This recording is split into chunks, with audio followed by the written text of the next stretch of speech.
इस वीडियो में हम बात करेंगे कि किस तरह से आप डिटेल में अपनी एड्स एंड क्रिएटिव रिपोर्टिंग कर सकते हैं। हालांकि हमने आपको पहले ये रिपोर्टिंग का जो एड मैनेजर के अंदर बताया था, जिस तरह से आप जब कैंपेन लॉन्च करते हैं उसके आगे हमने आपको कॉलम्स बताए थे कि किस तरह से आप डिफरेंट तरह के कॉलम्स या डेटा देख सकते हैं। लेकिन फेसबुक एक एडवांस टूल भी देता है जिसमें आप ज़्यादा कॉम्प्लेक्स और ज़्यादा फ्लेक्सिबल रिपोर्टिंग कर सकते हैं। तो इस वीडियो में मैं आपको उन एड्स की रिपोर्टिंग और फिर क्रिएटिव रिपोर्टिंग, यानी कि आपके जो एड क्रिएटिव्स होते हैं, इमेजेस वगैरह, तो उसकी रिपोर्टिंग के हम टूल्स आपको बताएंगे, उसका ओवरव्यू देंगे कि आप कैसे उसको यूज़ कर सकते हैं। तो आइए चलते हैं स्क्रीन की तरफ। एड्स रिपोर्टिंग और क्रिएटिव रिपोर्टिंग में जाने के लिए आप मेटा बिजनेस स्यूट में लॉगिन करेंगे। तो वहाँ से आप ये ऑल टूल्स पे जाएंगे, आपके पास ये मेन्यू ओपन हो जाएगा। इसको स्क्रॉल करके नीचे जाएं तो यहाँ पर आपके पास एनालाइज एंड रिपोर्ट ये एक सेक्शन होगा जिसमें आपके पास एड रिपोर्टिंग और क्रिएटिव रिपोर्टिंग की दो ऑप्शंस मौजूद हैं। इन दोनों को आप जब ओपन करेंगे, तो मैंने पहले से ओपन करके रखा है, ये आपके पास एड रिपोर्टिंग करेंगे तो ये आएगा और क्रिएटिव रिपोर्टिंग करेंगे तो ये लोड होगा। अब बाय डिफ़ॉल्ट ये खुद ही एक रिपोर्ट क्रिएट कर लेता है। तो इसमें ये आपको, चूँकि मैं बेसिक दिखाना चाहता हूँ, तो मैं अभी इससे बाहर जाऊँगा। आपको जब नज़र आएगा तो ऐसे ही नज़र आएगा, लेकिन एक्चुअली ये एक रिपोर्ट क्रिएट कर रहा है। तो शुरू से आते हैं, ऑल रिपोर्ट्स पे वापस जाते हैं। तो मुझे कहेगा मैं रिपोर्ट सेव करूँ या नहीं। मैं इसको डोंट सेव करता हूँ क्योंकि मैंने ज़ीरो से स्टार्ट करना है। तो असल में डैशबोर्ड ये है रिपोर्टिंग का। ये एडवांस रिपोर्टिंग क्रिएट करने के लिए आप यहाँ से ये ब्लू बटन या ऊपर से ग्रीन बटन या लेफ्ट साइड पे ये ग्रीन बटन आप ये क्लिक कर सकते हैं। ठीक है, इसमें क्लिक करते हैं। असल में मैं ऐड रिपोर्टिंग की बात करूँ तो ऐड रिपोर्टिंग में मैंने क्रिएट किया, तो अब वो मुझसे पूछ रहा है कि आपने किस तरह का टेबल देखना है, पिवट टेबल यानी कि कॉलम्स वगैरह देखने हैं, या आपने ट्रेंड लाइन चार्ट देखना है, या बार चार्ट देखना है। ठीक है, तो अगर आप कॉलम्स रखेंगे और कंटिन्यू करेंगे तो ये आपके सामने डेटा सारा यहाँ पॉपुलेट होगा। अब चूँकि हमने रिसेंटली एड्स रन किए हैं तो हमारे पास अभी इसमें डेटा नहीं आ रहा, लेकिन आपको मैं अभी लाइव अकाउंट दिखाऊंगा जिसमें डेटा कैसे आता है वो भी आप देख सकेंगे।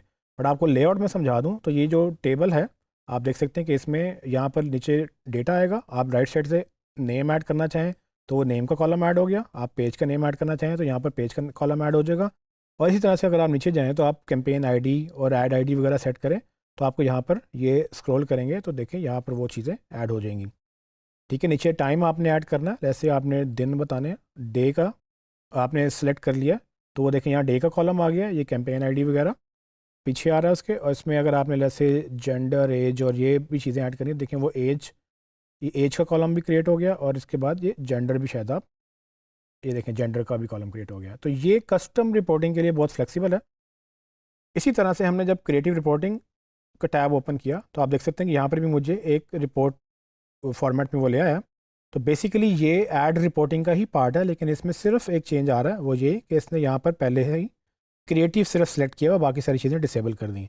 तो ये नहीं कि ये वही टूल है, मैं आपको वापस जाके दिखाता हूँ ऑल रिपोर्ट्स पे।